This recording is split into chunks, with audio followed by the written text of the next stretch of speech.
Bueno, buenos días, buenas tardes, buenas noches, ya sea en la hora después que visualicen este video.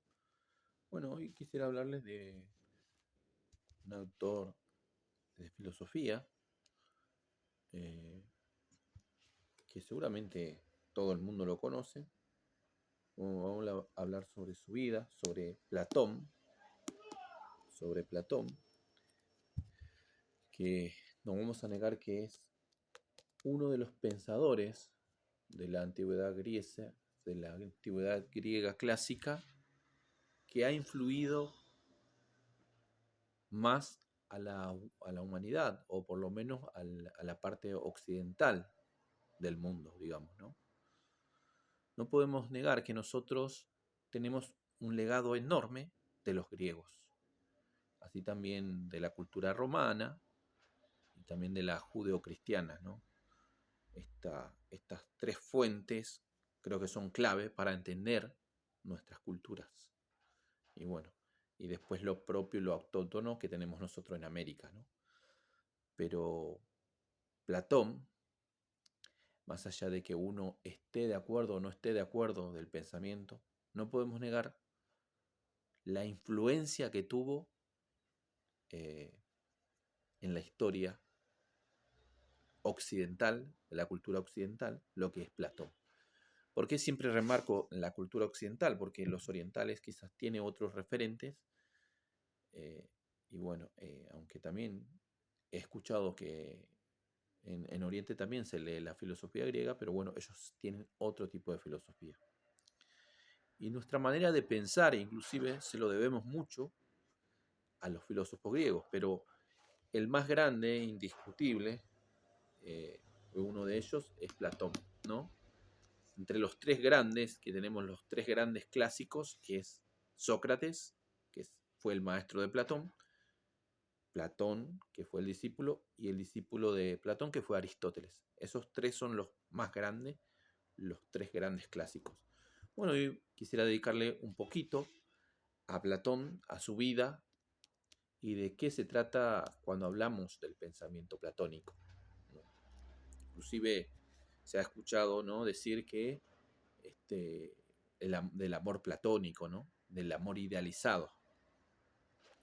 Vamos a comentar un poquito. Bueno, Platón nace en Atenas en el 427 y muere en el 347, o sea, vivió 80 años.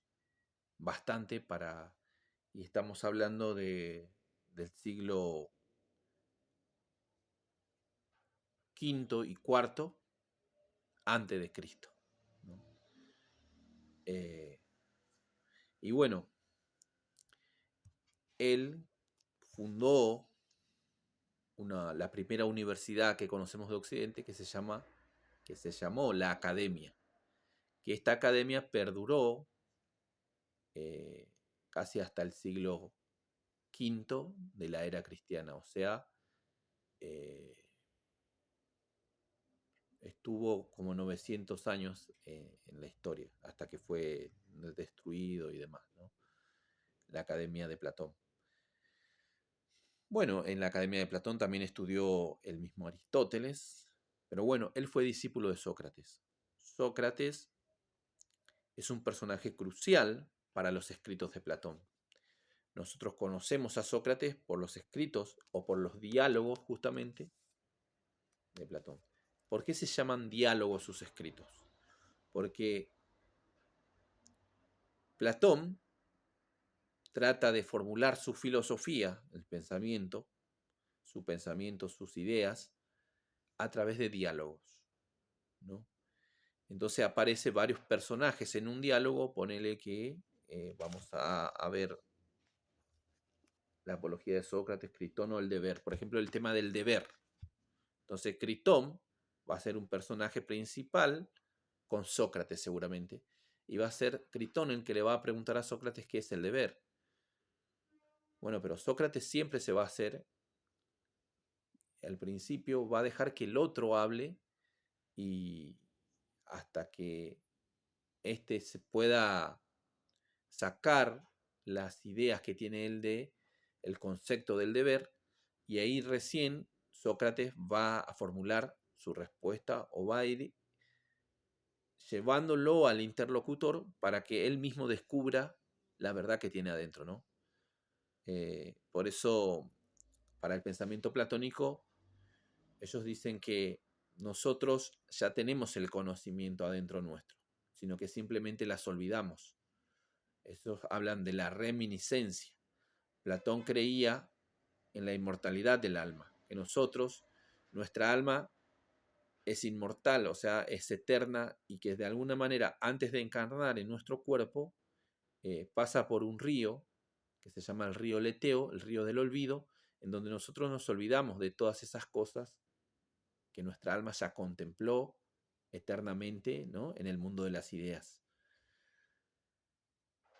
Y que al encarnar en este cuerpo solamente las olvidamos. Entonces, lo que Sócrates va a ayudar al interlocutor es encontrar esas ideas olvidadas que tiene adentro ya el sujeto. Entonces, para conocer el conocimiento para Platón o para Sócrates, Sócrates justamente siempre aparece en los diálogos de Platón y es el que siempre interroga al otro y que ayuda al otro personaje al descubrir la verdad. Entonces, en el Critón y el deber, que es uno de los primeros diálogos que aparece acá en el libro, seguramente Sócrates lo va a ir llevando a Critón hasta descubrir que él mismo tenía ya en sí mismo, adentro de él, el concepto de deber. Entonces, esta es la dinámica que se utiliza, ¿no?, en los diálogos platónicos, que también se lo llama mayéutica, ¿no?, que lleva como 3 momentos. Pero bueno, Platón escribió aproximadamente entre 30 diálogos, ¿no? Y hay todavía obras de Platón que no se saben si son apócrifos o que se están editando, que se están revisando y se están viendo si son obras originales de él o no. Como es un escritor de la antigüedad, muchos de sus escritos quizás quedaron ahí perdidos en el tiempo y se volvieron a encontrar. Entonces los filólogos, los estudiosos de las letras, hacen este estudio riguroso para comprobar si son escritos verdaderos de Platón o no, o fueron escritos de discípulos o escritos posteriores. Pero sí, por suerte, tenemos la mayoría de sus escritos, que están compilados en diálogos, ¿no? Platón es un personaje real de la historia que fundó esta academia en donde quiso convencer inclusive a los gobernantes vivir este estilo de vida, llevar a la práctica todo lo que él pensaba.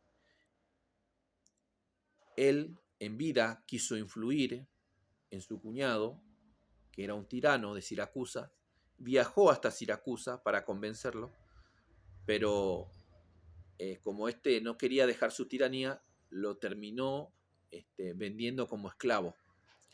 Y dice que un amigo de Platón se paseaba por el mercado de esclavos, que era común. En esa época los adinerados compraban esclavos. Lo encontró a Platón y lo terminó comprando y lo termina liberando porque era su amigo, ¿no? Y ahí él como que desistió esto de convencer a los tiranos de que lleve una vida recta, una vida conforme a la verdad. Los escritos de Platón es tan profundo que lo que Platón en sus escritos nos quiere mostrar que hay una verdad absoluta para todas las cosas. O sea, hay una justicia y esa justicia la podemos encontrar en nosotros.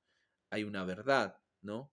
El amor, la verdad, la justicia, todos esos conceptos que son importantísimos para la vida del ser humano, las encontramos ya en los diálogos de Platón. Pero es interesante porque él escribe muy bien, escribe de forma poética. Y es muy amena la lectura de los diálogos de Platón. Uno no se aburre nunca leyendo los diálogos de Platón. Y acá en este libro yo tengo aproximadamente 11 diálogos Tengo la apología de Sócrates, es cuando Sócrates hace su autodefensa, donde lo acusan y lo terminan condenando a muerte. Después aparece Critón o el deber, ¿no? Se trata del tema qué es el deber. Después Lisis o de la amistad, acá se trata del tema de la amistad. Carmínides o de la templanza. Ion o de la poesía, o sea, si, ¿no? Trata el tema de la poesía. Protágoras o de los sofistas, ¿no? Acá está tratando el tema de la verdad, si hay una verdad que se puede encontrar o todo es relativo. Georgias o de la retórica. Teetes o de la ciencia. Simposio o de la erótica. Fedón o del alma, acá trata el tema del alma. Fedro o del amor, ¿no? Acá hay 11 en este diálogo que aparece en este libro, 11 diálogos. Él no, su nombre verdadero no fue Platón. Cuando un maestro de gimnasia, a donde él acudía, los griegos eran gimnastas, ¿no? Ya acuérdense que ahí arrancan los Juegos Olímpicos, ¿no? Los Juegos Olímpicos se hacían en honor a los dioses. Y bueno, ellos eran muy atletas, muy habido al deporte y eran de ir mucho al gimnasio y siempre andaban desnudos cuando iban al gimnasio. Esto era común entre los griegos. Y dice que su maestro de gimnasia lo terminó llamando Platón. Platón quiere decir que es espaldudo, o sea, era fornido, eh, y entonces quedó como con el apodo, porque su nombre real era Aristócles. Y esto también se lo agradecemos a la historia de la filosofía, porque Aristócles es muy parecido a Aristóteles. Quizás lo hubiésemos confundido muchas veces. Pero pasó en la historia de la filosofía con este apodo que es Platón, que es un espaldudo, digamos, ¿no? Entonces, bueno, eh, quería dejarles esta pequeña introducción sobre la vida de Platón. Es muy interesante. No, si les interesa, tienen que ir a los diálogos, a los libros que son reales, no solamente comentados, y les aseguro que se van a deleitar con la lectura de Platón. Es muy interesante, te atrapa y bueno, y ahí uno va aprendiendo también cómo se hace filosofía. Y, y es muy particular porque después de Platón nadie más hizo filosofía a modo de diálogo, ¿no? Entonces vemos acá la particularidad de este filósofo y gran escritor intelectual de su época, del siglo V y IV, que es Platón, Aristócles, llamado Platón, y que fundó la primera universidad que conocemos de Occidente, que se llama la Academia, que inclusive en algunos lugares todavía se los llama así, ¿no? Muchas gracias.